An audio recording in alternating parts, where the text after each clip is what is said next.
Right, right. I mean, it's funny, not funny, but I'm thinking about when I was younger and people would always say, if you step on a crack, you'll break your mother's back.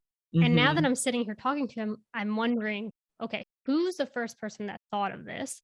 And was that person not doing it because they felt that if they did step on a crack, that in turn would in fact break their mother's back? And like, Mhm. would that would be more of an OCD thing than like a superstition thing. Exactly. Right. Yeah. So if like I was working with someone and they said like, I can't step on cracks or I'm worried my mom's gonna die or something's gonna happen to her. Yeah, that's OCD.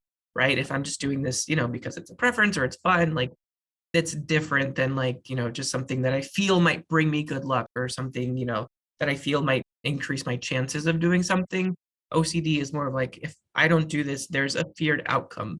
And even if it sounds completely illogical, like even if in my right mind I know this isn't true, but OCD thoughts are worrying me so much, like just in case I'm going to do this to keep myself or my family or whatever else safe.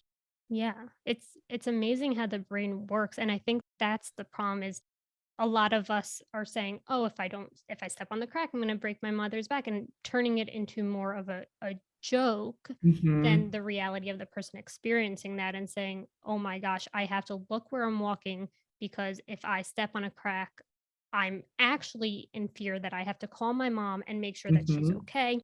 And, I don't know, but I can only, imagine that there's also, like, a time, right? So, "Oh my gosh, I stepped on a crack. When is my Exactly. mom going to break her back?" Mhm. Like, it doesn't need to be instant, so that person might be living with this fear for I don't know how long.